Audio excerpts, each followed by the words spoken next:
مفتی سلمان اظہری صاحب کو بھولیں نہ۔ اس ماہ رمضان المبارک کے مہینے میں مفتی سلمان اظہری صاحب کی رہائی کے لیے دعاؤں کو ہمیشہ۔ السلام علیکم ورحمۃ اللہ وبرکاتہ۔ الحمدللہ ناظرین، میں آپ کا میزبان عارف رضا قادری ایک مرتبہ پھر حاضر خدمت ہوں آپ کی خدمت میں ایک نئی ویڈیو کے ساتھ۔ ناظرین، آپ کو جیسے کہ معلوم ہے یہ مہینہ بڑا ہی برکتوں والا مہینہ رمضان شریف کا مہینہ چل رہا ہے۔ اس مہینے میں اللہ پاک نے بے شمار برکتیں، رحمتیں اور نجات کے جو ہے کہ ایک الگ الگ مرحلے رکھے ہیں مومن مسلمانوں کے لیے۔ لیکن اس مہینے میں دنیاوی اعتبار سے IPL ابھی چل رہا ہے۔ جی ہاں، رمضان شریف کے مہینے میں IPL چل رہا ہے۔ کچھ ویڈیو وائرل بھی ہو رہی ہیں، لوگ تراویح کے درمیان IPL دیکھ رہے ہیں، اور اس ماہ میں برکت والے مہینے میں لوگ جوا جیسے حرام کام کو انجام دے رہے ہیں۔ بہرحال مفتی سلمان اظہری صاحب کے لیے بھی دعا کریں اور فلسطین کے مسلمانوں کے لیے بھی دعا کریں، اور اس ویڈیو کو پورا دیکھیں تاکہ آپ کی سمجھ میں آ جائے کہ جوا کیا ہے اور IPL کھیلنا اور اس میں پیسے لگانا آخر کیا ہے۔ دیکھیے یہ ویڈیو۔ رزق کے حلال کے دروازے آج بھی کشادہ ہیں، بہت ہیں، لیکن آج معاشرے کو میں دیکھ رہا ہوں کہ جن کی آج سب سے زیادہ ایکٹیویٹی بڑی ہوئی ہیں مسلمانوں کی۔ آپ کو معلوم ہے سب سے زیادہ لوٹے کون جاتے ہیں؟ مسلمان لوٹے جاتے ہیں۔ دنیا کو یہ معلوم ہے کہ یہ ایسے ہیں جو محنت کم کرنا چاہتے ہیں اور کمانا زیادہ چاہتے ہیں۔ ان سے کام کاج زیادہ نہیں ہوتا مسلمانوں سے، تو ان کو راتوں رات بادشاہ بننے کی فکر ہوتی ہے۔ آپ دیکھ لینا، جا کر کے تجزیہ کر لو، لاٹری لگانے میں سب سے زیادہ وہ مسلمان آگے ہوں گے۔ ان کو ایسا لگتا ہے کہ راتوں رات میں کروڑ پتی بن جاؤں گا۔ چیٹ فنڈ کمپنیاں جتنی آتی ہیں اس میں مال مسلمانوں کا لگتا ہے۔ یہ چیٹ فنڈ کمپنیاں آتی ہیں جو 1,00,000 کو 2,00,000 بناتی ہیں سال بھر کے بعد، اور دیتی بھی ہیں شروع میں، اور اس کے بعد چند سالوں کے بعد پورا کا پورا مال لے کر کے فرار ہو جاتی ہیں۔ حیدرآباد میں ہوا، بنگلور میں ہوا، ممبئی میں، یہ کنٹینیو چلتے رہتے ہیں۔ میں آپ کو بتاؤں، چیٹ فنڈ کمپنیاں نئی نئی آتی رہیں گی، ان کو پوری ٹریننگ دی جاتی ہے چلانے کی، نئی نئی اسکیمیں لانے کی، اور جو ڈسے ہوئے ہیں مسلمان، اب بھی اگر نئی کمپنی آئے تو پھر جا کے بھریں گے، پھر بھریں گے۔ کیوں؟ حلال کھانے کی جب فکر نہ ہو، محنت کرنے کی جب عادت نہ ہو، تو شیطان اسی طرح سے ان کے ذہن کو ورغلاتا ہے، اور راتوں رات اپنے پورے پیسے لگا کر کے ڈبل چاہتے ہیں۔ یہی تو سود ہے، یہی تو بیاج ہے جو حرام کھانے کی فکر ہے۔ اور آج کرکٹ کی دنیا میں جو پیسے لگائے جا رہے ہیں، اور جان بوجھ کر کے اس زمانے میں مسلمانوں کو، نوجوانوں کو اس میں مبتلا کیا گیا ہے کہ تمہارا مال ختم ہو جائے۔ حیرت کی بات ہے کہ پہلے شرم محسوس کرتے تھے لوگ بیاج کہنے کو، سود کہنے کو، گیمبلنگ کہنے کو، جوا کہنے کو۔ کرکٹ کے نام پر دنیا تمہیں جوئے میں ملوث کر رہی ہے اور تم خوشی سے کھیلے جا رہے ہو۔ یاد رکھو، جس نے جوئے کو دیکھا، جوا بازی کیا نہیں، کھیلا نہیں، دیکھتا رہا، اللہ رب العزت کا عذاب اسے گرفتار کرے گا۔ سب سے بڑا عذاب اللہ کا یہ ہے کہ موت سے پہلے ایمان چھین لیا جائے۔ خطرناک عذاب ہے اللہ کا۔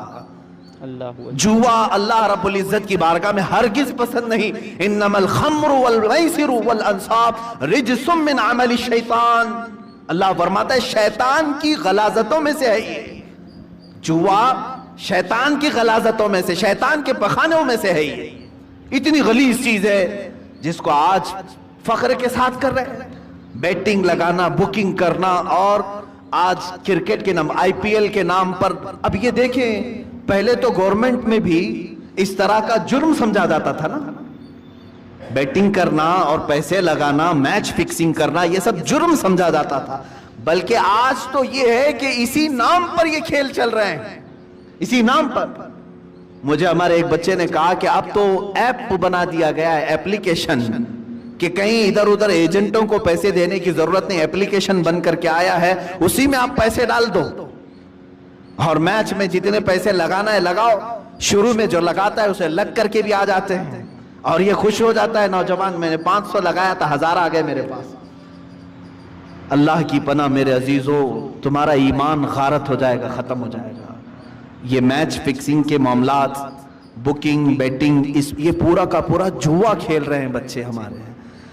सुनो हदीस पाक, मेरे आका सल्लल्लाहु तआला अलैहि वसल्लम ने फरमाया, जो सूद खाया या जुआ खेला, तवज्जो, जुआ खेला, मैं खाली क्रिकेट की बात नहीं कर रहा हूं, हमारे बच्चे अपनी फिटनेस के लिए बहुत सारे खेल खेलते हैं, मैंने कभी उनको नहीं रोका, आप वर्जिश की नीयत से बहुत सारी चीजें, लेकिन वही पैसा लगा करके खेला, जुआ हो गया, जुआ हो गया, पूरा का पूरा जुआ है, गैम्बलिंग है। हदीस पाक में है, जो जुआ खेल करके आया, सूद का लुकमा खा करके, अगर वो मस्जिद में आ भी गया और वजू किया, मेरे आका फरमाते हैं उसने खिंजीर के खून से अपने हाथ और पैरों को धोया, उसने अपने चेहरे को और अपने हाथों को खिंजीर के गलीज जानवर के खून से रंगा, उसका कोई वजू नहीं है, उसकी कोई नमाज नहीं है। ऐ मुसलमानों, क्या तुम ये चाहते हो कि तुम्हारी इबादतें मुंह पर मार दी जाए? बच्चों को आज मुझे बेदार करने की जरूरत है, इसलिए मैंने आज गुफ्तगू किया है। मेरे अजीजों, ये दुनिया जो तमाशे दिखा रही है, ये तमाशे हैं। ये जो दुनिया लहव व लईब की बातें कर रही है, कुरान ने बहुत पहले फरमा दिया, इन्नमल हयातुद दुनिया लहव व लईब, दुनिया की पूरी जिंदगी खेल कूद है, तमाशा है। चंद दिनों के बाद वीरानी आ जाएगी, चंद दिनों के बाद सन्नाटा है। बाज बुजुर्गों ने फरमाया, पूरी दुनिया की मिसाल स्टेडियम की तरह है, खेल की तरह है, प्लेयर्स आ रहे हैं, लोगों के देखने की भीड़ जमा है, आवाजें हो रही हैं, खेल खत्म हुआ, सारी सीटें खाली, प्लेयर भी चले गए, बचा क्या? खाली ग्राउंड।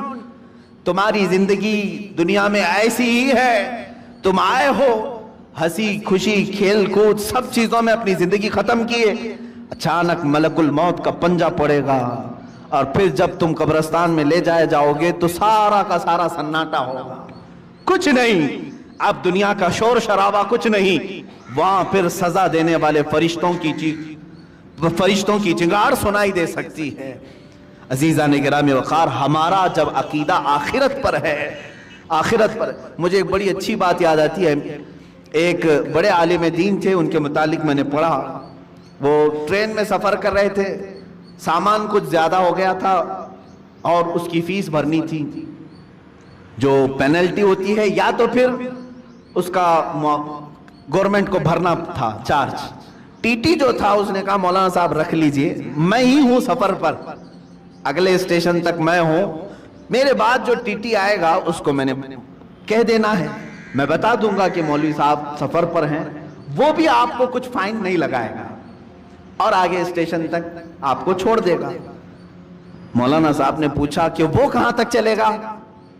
आप तो अगले स्टेशन तक जाएंगे, मेरे सामान की कोई पूछताछ नहीं होती। दूसरा टीटी आएगा जिसको आप बोलेंगे, वो कहां तक जाएगा?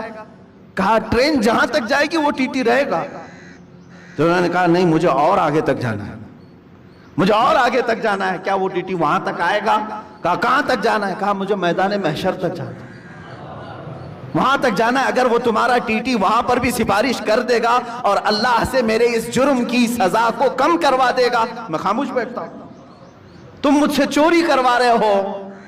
उन्होंने अपना वो मुआवजा भर दिया और जाहिर सी बात है उस टीटी के दिल में भी खौफ खुदा ऐसा आया, उसने खुद बयान किया, उसके बाद जिंदगी भर कभी मैंने हराम लुकमे की तरफ हाथ नहीं बढ़ाया। हमारे असलाफ और हमारे बुजुर्गों ने हमें ये सिखाया है। आज उम्मत के पास हलाल लुकमे बहुत सारे हैं। शेख अली दक्काक रहमतुल्लाह तआला अलैह की एक हिकायत मैंने पढ़ी थी। ये पहाड़ों पर जाकर के इबादत करते थे। एक दिन पहाड़ों के ऊपर ये लकड़ियां काटने के लिए भी जाते थे, ला करके बेचते थे काट करके।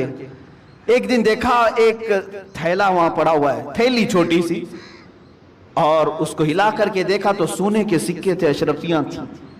जाहिर सी बात है रास्ते में अगर किसी को सोने की अशरफियां मिल जाएं तो उसके क्या है, वारे नियादे हैं। और उन्होंने उठाया, कहा कि दिल तो नहीं चाहता कि इसमें से मैं अपने लिए खाऊं, ये लुक्ता है, लुक्ता के अहकाम अलग हैं शरीयत। उन्होंने कहा मैं ये किसी मुस्तहिक को दे दूंगा। ले लिया, दिल में जरा बराबर खराबी नहीं आई। नीचे आए, पहाड़ से उतर करके देखा एक हबशी गुलाम काला, जिसके होंठ चौड़े थे, माजूर था, हाथ नहीं थे पैर तो थे, माजूर शख्स था, बैठा हुआ था, पसीने में शराबूर था। शेख अली फरमाते हैं मुझे लगा इससे ज्यादा मुस्तहिक कौन होगा, इसके पास खाने पीने की कोई चीज नहीं, कुछ नहीं।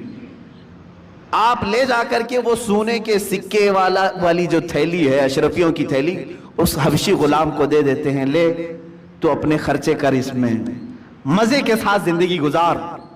उस हबशी ने कहा, ए अली दक्काक, ले जाओ इसको, जहां से उठाया वहीं रखो, पिछले 1 साल से रोजाना मैं देख रहा हूं, पिछले 1 साल से मैं इसको रोजाना देख रहा हूं, आज तक हाथ नहीं उठाया। मेरे अजीजों, शेख अली दक्काक फरमाते हैं कोई हबशी गुलाम, वो उस जमाने के कुतुब थे जिन्होंने हाथ लगाने को भी मना फरमाया। आज हम उन असलाफ की रोशनियों को भूल करके दुनिया जो हमें है ये करिश्मे दिखा रही है उसके पीछे पड़ गए। मोबाइल एप्लीकेशन में अगर तुम्हें पैसे भरने की बात आ गई, सोचा आसानी से भर दूंगा, कोई नहीं देख रहा है, मैं मैच में बैटिंग लगा दूंगा, किसी एजेंट के पास नहीं गया, इसी एप्लीकेशन में भर दिया, 500 कौन देख रहा है, मेरे अकाउंट से कट गए। याद रखो अल्लाह रब्बुल इज्जत अलीम व खबीर है।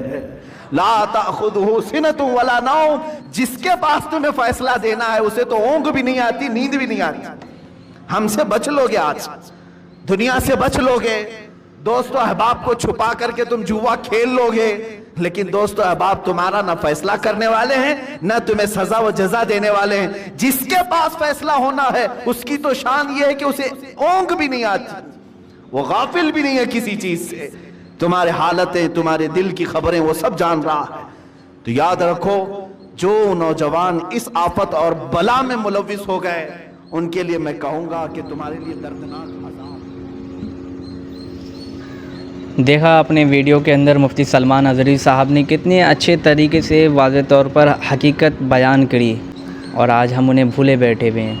मैं अपने ऑडियंस से और जो लोग मेरी वीडियो देख रहे हैं या जो लोग पहली बार भी देख रहे हैं, उन लोगों से गुजारिश करूँगा कि मुफ्ती सलमान अज़हरी साहब के लिए दुआएं करें, और जो है कि उनके लिए रिहाई की अपील करें, और दुआ करें अपने खुदा से कि जल्द से जल्द हमारे मुफ्ती सलमान अज़हरी साहब को रिहा किया जाए। और वो बेकसूर हैं, बेखता हैं। वीडियो को लाइक करके अपनी राय कमेंट बॉक्स में ज़रूर दें। अस्सलाम वालेकुम व रहमतुल्लाह।